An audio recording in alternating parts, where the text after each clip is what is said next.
Voilà, alors nous sommes au foyer de charité de Roquefort-les-Pins qui existe depuis 70 ans. Foyer de charité qui est d'abord et essentiellement une communauté de laïcs. Nous sommes en tout 24. On est une petite cellule d'église qui essayons de faire grandir la foi, de l'approfondir dans la société telle qu'elle est aujourd'hui.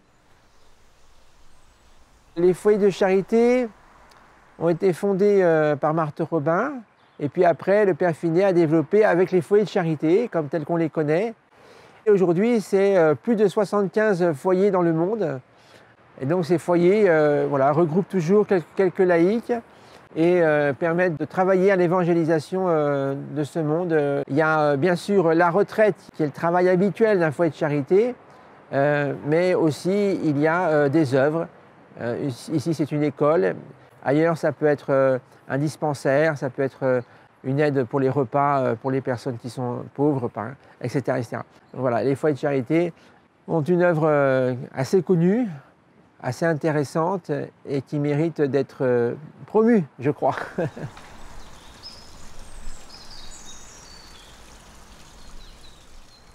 La pastorale ici est une pastorale d'accueil principalement.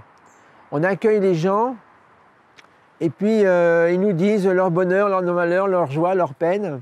La grosse majorité des retraites se passe en silence.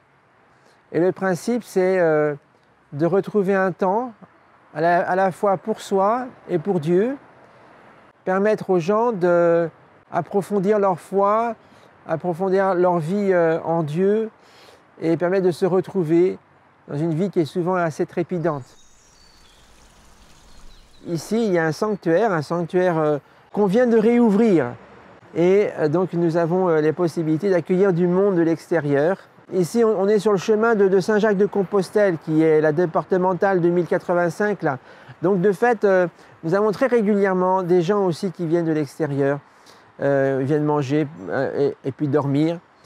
On accueille aussi parfois des jeunes qui viennent un peu faire un essai, ou qui viennent un peu pour se reposer, pour se refaire un peu une santé morale ou spirituelle. On a aussi l'association Welcome qui accueille des réfugiés. Il y a des gens effectivement qui viennent ici pour se promener, surtout qu'on a quand même un parc, on a 4,5 hectares. On essaye de garder ce parc à peu près intact parce qu'il doit y avoir le silence quand même pour les retraitants. Et on dit non, pas de visite publique, c'est un parc privé, il est utilisé. Donc laissons-le plutôt tranquille.